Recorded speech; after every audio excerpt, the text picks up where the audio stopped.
وتعال نشوف راجل خليجي اتحدى برضه كل التحذيرات والفيديوهات السلبية ونزل على الفلاحين في عقر أراضيهم.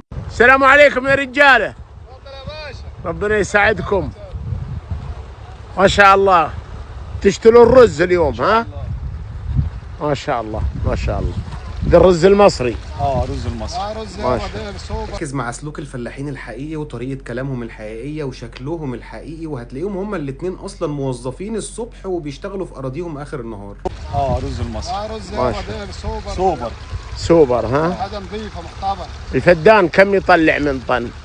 الفدان من ايه؟ 4 ل 4.5 ل 5 كده ممكن. يطلع حسب لا أرضكم دي طيبة، هنا الأرض ممتازة. 4.5 ل 5 طن يطلع الفدان الواحد. بسم الله. الله حسب يساعد. الخدمة برضه، حسب الفلاح اللي بيزرع. أكيد أكيد، لكن نتكلم عن الوسط يعني. الوسط 4 طن. منين بقى؟ ها؟ منين؟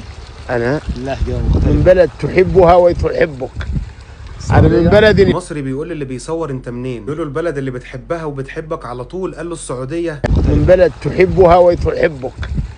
أنا من بلد يحبونكم وتحبونهم. نحب احنا السعودية والكويت بس امسك فيها الأولى دي. بس كده يا صديقي، أشوفك على خير، سلام.